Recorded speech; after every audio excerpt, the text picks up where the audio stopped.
Now invite Nicholas Hartmann, who will deliver the commencement address. Come on up to the stage, please.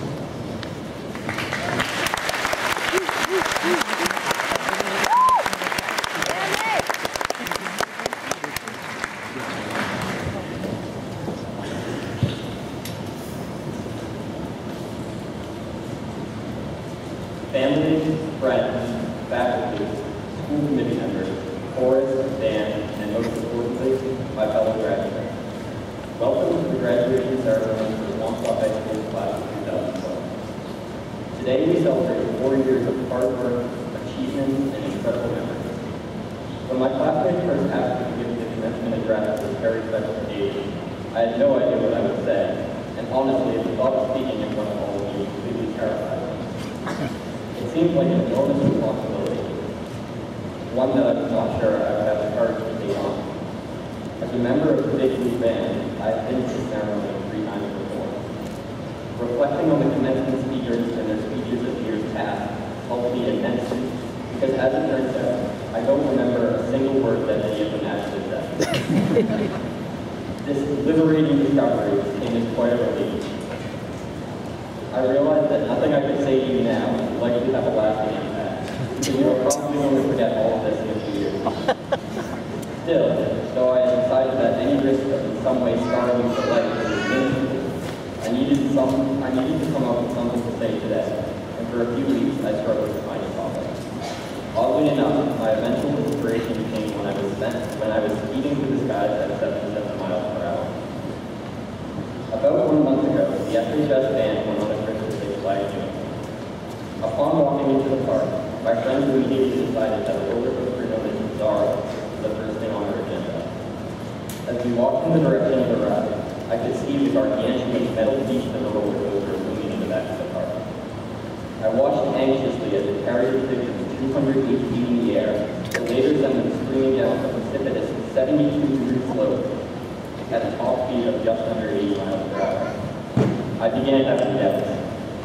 I had never been on a roller coaster this big before. I don't know if I can do this, I told my friends. But refusing to listen to my anxiety, they continued to walk towards the Zara, insisting that I should at least give it a try. When we got to the ride, there was practically no rope flying, and before I knew it, I was strapped into my seat, having had little time to think about it. I was more scared than a president in this matchbox. I jumped when the ride operator sent us on our gradual descent up the first hill. As we were carried up, I focused on the car in front of us and tried to block everything out. It didn't help that my friend next to me was pointing out how nice everything was from such a height. Suspenseful music was booming in the background. The climb to the top seemed to last forever. I began wanting to just get down the first hill just to get it over with. Soon I got my wish. The coaster went racing down the first hill and I felt my stomach drop. I held on for dear life as we surged around a sharp corner and then over a few small hills. There were sudden twists and turns and crazy special effects. All around me, people were screaming. I was petrified for the entire duration of the ride. Before long, the coaster came to a screeching halt.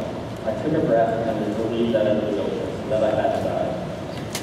After a short break, we went on again.